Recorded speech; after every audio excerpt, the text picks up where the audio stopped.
जय हिंद साथियों, कैसे हैं आप सभी? आशा है कि आप सब अच्छे होंगे और आपकी आर्मी अग्निवीर की परीक्षा भी अच्छी गई होगी।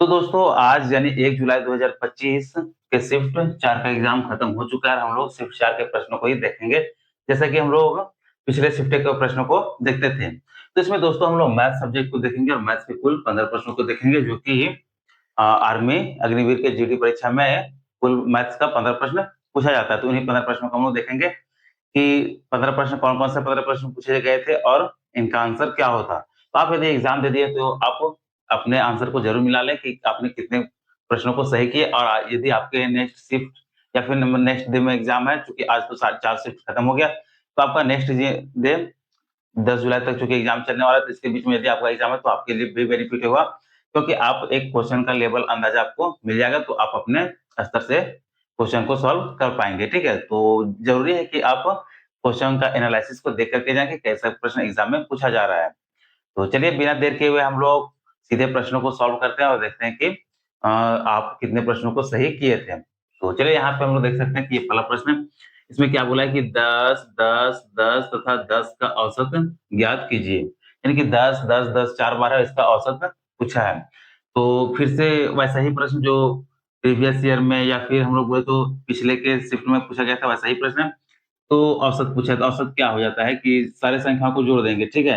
यानी कि सारी संख्याओं का जोड़ बटा में टोटल संख्या, तो सारी संख्या को जोड़ेंगे तो कितना आ जाएगा? 10 और 10 20, 10 30 और 10 40, और बटा में कुल संख्या कितना है? 1, 2, 3, 4 यानी 4। 40 को 4 से भाग करेंगे कितना आ जाएगा? 10, यानी इसका औसत कितना आ गया?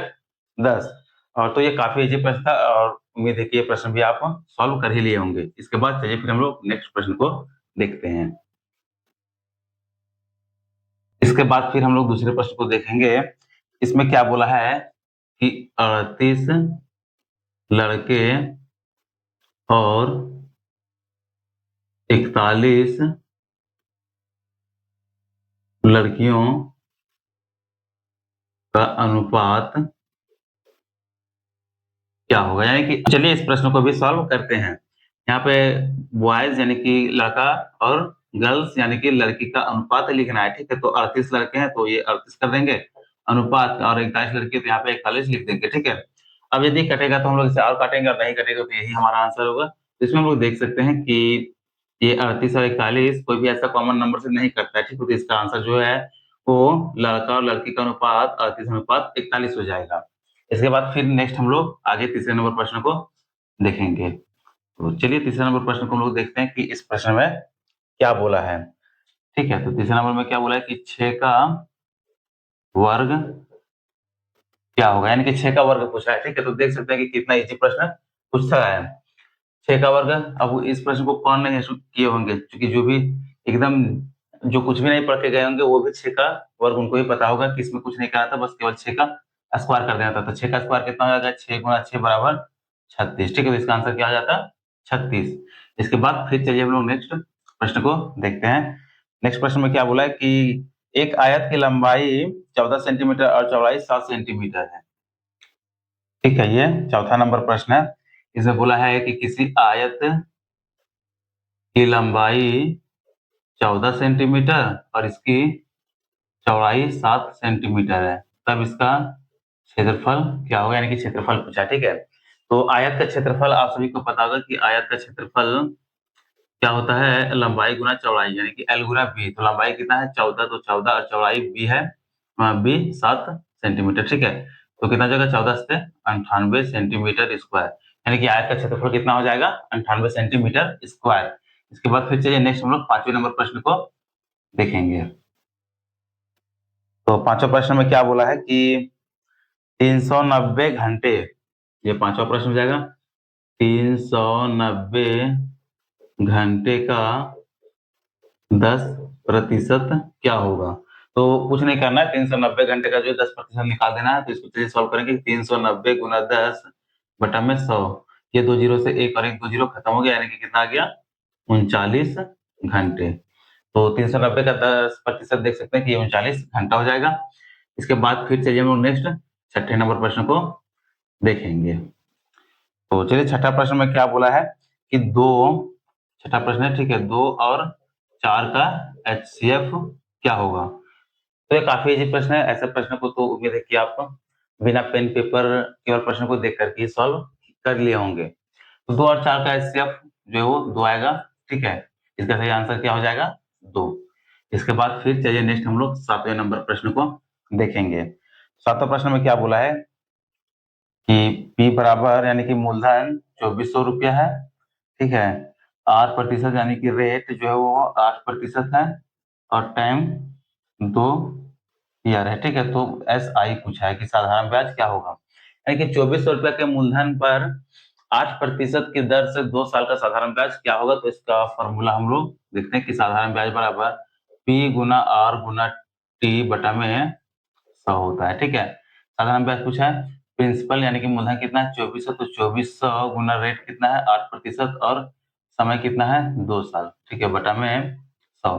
2 जीरो से 2 जीरो कट गया। अब हमारे पास कितना बचा 24 और 8 गुना 16, यानी कि 24 गुना 16। इसे सॉल्व करेंगे तो कितना आ जाएगा 24 दहा के ये 240 और 24 छक 44, ठीक है। 4 8 3 यानी कितना आ गया 384 रुपया इसका सही आंसर हो जाएगा, ठीक है। यानी कि साधारण ब्याज कितना हो जाएगा तो 384 रुपया। इसके बाद चलिए फिर हम लोग नेक्स्ट 8वें नंबर प्रश्न को देखेंगे कि 8वां प्रश्न में क्या पूछा है। चलिए 8वें प्रश्न को हम लोग यहाँ से देखते हैं। 8वां प्रश्न में क्या बोला है कि ए वह संख्या क्या है जो 2 और 4 से विभाजित होने पर कुछ भी शेषफल नहीं बचता है, ठीक है। यानी कि कोई संख्या है जिसको 2 और 4 से विभाजित जब किया जाता है तो शेषफल कुछ भी नहीं बचता है, ठीक है। चलिए यहाँ पे ऑप्शन भी दिया तो ऑप्शन भी हम लोग लिख देते हैं 5 10 4 6। तो देखिए जो नंबर 4 से कटेगा वो नंबर 2 से अवश्य कटेगा। तो इसमें हम लोग देखेंगे कि यहाँ पे अगर ये नंबर ना तो 4 से कट रहा है ना 2 से कट रहा है, ये नहीं होगा 10, ये भी नहीं होगा 4, ये 2 से भी कट रहा है 4 से भी कट रहा है, इसमें भी शेष कुछ नहीं बच रहा है कि ये हो सकता है। इसके बाद फिर चेक करते हैं 6, तो 6 जो है वो 2 से तो कट जाएगा लेकिन 4 से ये नहीं कटेगा, ठीक है। तो इसका सही आंसर कौन सा हो जाता 4, यानी कि 4 एक ऐसा संख्या है जिसको 2 और 4 से विभाजित करेंगे तो शेषफल कुछ भी नहीं बचेगा। इसके बाद चलिए फिर हम लोग नेक्स्ट प्रश्न को देखते हैं। ये 9वां नंबर प्रश्न होगा, ठीक है। इसमें क्या बोला कि एक व्यक्ति की मासिक आय 6100 रुपया है, ठीक है। व्यक्ति की मासिक आय 6100 रुपया है, जिसमें से कि वो खर्च कितना कर देता है, इसमें वो खर्च कर देता है 22%। तो वह बोला है कि कितना रुपया खर्च करता है, यानी कि कोई भी व्यक्ति है उसका मासिक आय 6100 रुपया है और वो 6100 रुपये का 22% जो है खर्च कर देता है, तब बोला कि वो रुपया में कितना रुपया खर्च करेगा। तो कुछ नहीं, ये भी सिंपल है, 6100 रुपया और 22% खर्च कर रहा है तो 22 बटा में 100 हो जाएगा, ठीक है। 2 जीरो से 2 जीरो कट जाएगा, यानी कि 61 गुना 22 हमारे पास बचा। तो 61 गुना 22 कितना हो जाएगा 2 और 2 छक 12 और यहाँ से फिर से 122, 2 4 3 1 यानी कितना गया 1342 रुपया, ठीक है। तो यदि कोई व्यक्ति का मासिक आय 180 रुपया और वह 22% उसका खर्च कर देता है, तो वो जो है रुपया में 1342 रुपया खर्च करेगा। इसके बाद फिर चलिए नेक्स्ट 10वें नंबर प्रश्न को देखते हैं कि 10वां नंबर प्रश्न में क्या पूछा है।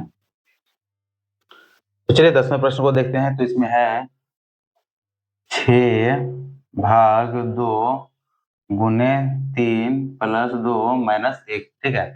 सिंप्लीफिकेशन का ये एग्जाम का ये जो क्वेश्चन नहीं है, लेकिन सिंप्लीफिकेशन से प्रश्न पूछ रहा था तो हम सोचे क्यों ना एक सिंप्लीफिकेशन का भी प्रश्न अलग से करवा दिया जाए। तो यहाँ पे देखिए यहाँ पे सबसे पहले से हम लोग डी मास के रूल से बनाएंगे, ठीक है। डी मास डिवीजन मल्टीप्लीकेशन एडिशन और सब्ट्रैक्शन, यानी कि भाग गुना जोड़ और घटाव। तो चलिए पहले हम लोग भाग को सॉल्व करेंगे, यानी कि 6 को 2 से भाग करेंगे तो 3 आ जाएगा, 3 गुना में 3 प्लस 2 माइनस 1, उसके बाद मल्टीप्लीकेशन यानी कि गुना को 3 3 9 प्लस 2 माइनस 1, फिर जोड़ को, ठीक है, एडिशन 9 2 11 माइनस 1, उसके बाद लास्ट अब 11 माइनस 1 हो गया, लास्ट में हम लोग को क्या करना है सब्ट्रैक्शन यानी कि घटा देना है, ठीक है। तो घटाएंगे तो यहाँ पे कितना आ जाएगा 11 में 1 घट जाएगा तो ये 10 आ जाएगा, जो कि इसका सही आंसर होगा, यानी कि इसका सही आंसर क्या हो जाता 10। इसके बाद फिर चलिए नेक्स्ट 11 नंबर प्रश्न को देखते हैं कि 11 नंबर प्रश्न में क्या पूछा है। तो चलिए 11 नंबर प्रश्न में बोला है कि ए ने 50,000, बी ने 1,00,000 तथा सी ने 1,50,000 पूंजी का निवेश किया। यदि वर्ष के अंत में 72,000 रुपये का लाभ हुआ तो उसमें सी का हिस्सा ज्ञात कीजिए। ए नाम का कोई व्यक्ति है, बी नाम का कोई व्यक्ति है और एक सी नाम का कोई व्यक्ति है, ठीक है। ए जो है वो 50,000 का पूंजी लगाया, बी जो है वो 1,00,000 का पूंजी लगाया और सी 1,50,000 का पूंजी लगाया, ठीक है। के बाद यहाँ से देखेंगे 4 जीरो से 4 जीरो ये कट जाएगा, यहाँ से 4 जीरो कट जाएगा, ठीक है। अब यहाँ बचा 5, 10, 15 कट गया तो 5 एकम 5, 5 दूना 10 और 5 दिया 15। यानी कि ए, बी और सी के जो पूंजी का रेशियो है वो 1:2:3 है। तो इन लोग का जो प्रॉफिट होगा यानी लाभ वो जो बटेगा वो भी 1:2 और 3 के रेशियो में ही बटेगा। तो लास्ट क्या बोला कि वर्ष के अंत में कुल जो है 72,000 रुपया का लाभ हुआ। तो सी का हिस्सा पूछा है, ठीक है। तो 72,000 लाभ हुआ तीनों में बटेगा, पहले 1 और 2 3 और 3 6। तो सी का हिस्सा पूछा, सी का अनुपात 3 है तो इसे 3 से गुना कर देंगे, ठीक है। 3 दूना 6 और दूसरे 36 गुना 72, यानी कि सी का हिस्सा कितना हो जाएगा ये लाभ में से 36,000 हो जाएगा। अगर बी का पूछता तो यहाँ 2 से गुना करते और सी का पूछता तो 1 से गुना करते, ठीक है। तो इसका आंसर हो जाएगा, यानी कि बी का 24,000 निकल जाएगा और ए का 12,000 और सी अकेले कितना है तो ये 36,000 इसका लाभ होगा, ठीक है। इसके बाद फिर चलिए नेक्स्ट 12 नंबर प्रश्न को देखते हैं। चलिए देखते हैं कि 12 नंबर प्रश्न में क्या पूछा है।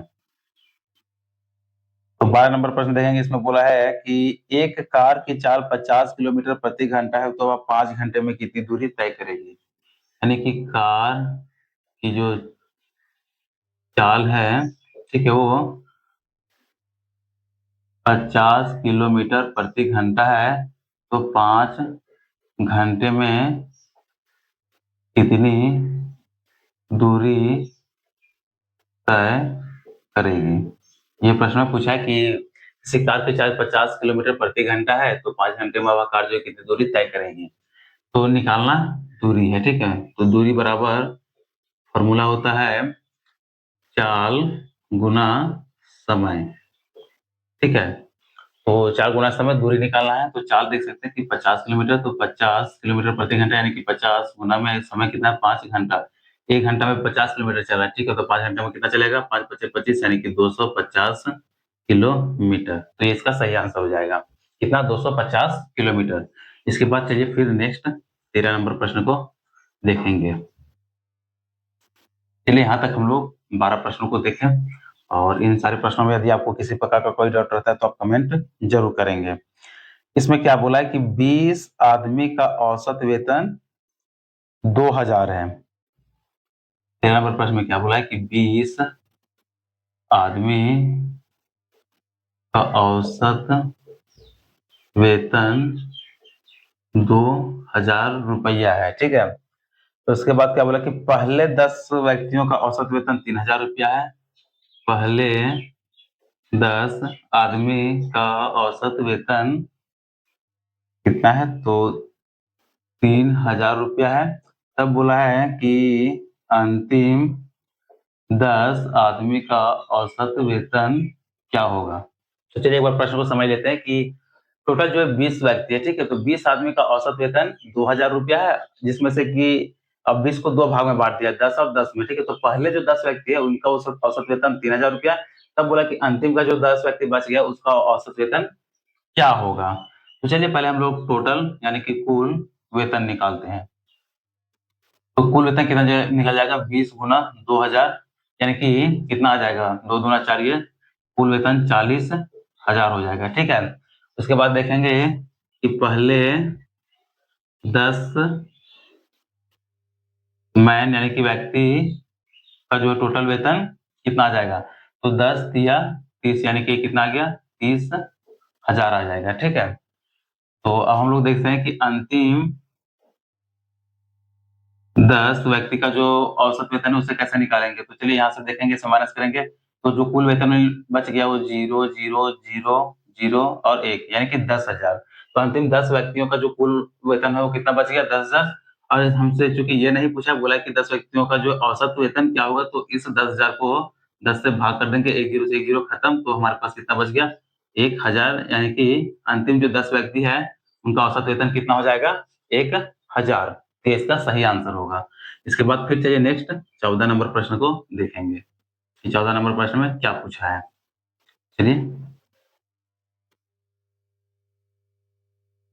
तो 14 नंबर प्रश्न को हम लोग देखते हैं। इसमें बोला है कि under root 36 plus under root 64 plus, यहाँ माइनस हो जाएगा, ठीक है, माइनस अंडर रूट 49, इसको सॉल्व करेंगे तो क्या आएगा? ये आपसे प्रश्न पूछा है। तो देखिए, ये भी सिंप्लीफिकेशन का ही प्रश्न है, ये आप भी लीजिए। तो क्योंकि अगर सिंप्लीफिकेशन का प्रश्न आपको रूट खोल करके देता है, बिना रूट का देता है, तो आपको ईज़ी लगेगा, लेकिन यहाँ पे अगर रूट लगा दिया तो कई सारे लोगों को हो सकता है कि लगे टफ लगे, लेकिन इससे टफ है नहीं, ठीक है। तो रूट 36 का वैल्यू 6 होता है, 6 प्लस रूट 64 का वैल्यू 8 होगा, माइनस है तो माइनस, रूट 49 का वैल्यू 7 होगा। देखिए, अब जैसा प्रश्न आपसे पूछा था, सेम वैसा ही प्रश्न आ गया है। इस प्रश्न को क्या आप सॉल्व नहीं कर सकते थे? अगर पढ़े होंगे तो बिल्कुल सॉल्व कर ऐसे प्रश्नों को कर लेंगे। यहाँ पे 6 और 8 ये 14 हो जाएगा, 14 माइनस 7, 14 में 7 को घटाएँगे तो कितना आ जाएगा? 7। यानी कि under root 36 plus under root 64 minus under root 49 का वैल्यू कितना आएगा? 7 आएगा। इसके बाद चलिए फिर आज के शिफ्ट का जो है हम लोग 15 नंबर यानी कि लास्ट प्रश्न को देखेंगे कि लास्ट में क्या बोला है, ठीक है? तो एक एलसीएम से ही प्रश्न पूछा जाता है, यानी कि प्रति शिफ्ट में आ रहा है, तो 12, 24 और 36 का एलसीएम पूछा है, ठीक है? यानी कि लोवेस्ट कॉमन मल्टीपल। तो 12, 24 और 36 का एलसीएम क्या निकलेगा? ये आपसे प्रश्न पूछा है। तो ये इसका प्रश्न जो है, यानी कि ये जो प्रश्न है, इसका आंसर उम्मीद है कि आप सभी लोग दे ही दिए होंगे, और इसका सही आंसर क्या आएगा वो आपको कमेंट में बताना है। चूँकि एलसीएम आप नहीं जानेंगे ऐसा हो नहीं सकता है, और एलसीएम से ऐसा भी नहीं कि टफ प्रश्न पूछा जा रहा है बड़ा-बड़ा, ठीक है? छोटा-छोटा नंबर का तो एलसीएम पूछा जा रहा है। तो 12, 24 और 36 का एलसीएम क्या आएगा, इसका आंसर आपको कमेंट में देना है। तो दोस्तों, यहाँ तक हम लोगों ने 1 जुलाई 2025 के शिफ्ट 4 के टोटल 15 प्रश्नों को देख लिए। अब इन प्रश्नों को देख करके आप अपना आंसर कमेंट करेंगे कि आपका कितना मार्क्स मैथ्स में आया। आज का वीडियो आप लोगों को अच्छा लगा हो तो चैनल को जरूर सब्सक्राइब कर लें, ताकि इसी तरह का यूज़फुल वीडियो आप सभी लोगों को मिलते रहें। तो चलिए मिलते हैं फिर नेक्स्ट वीडियो में।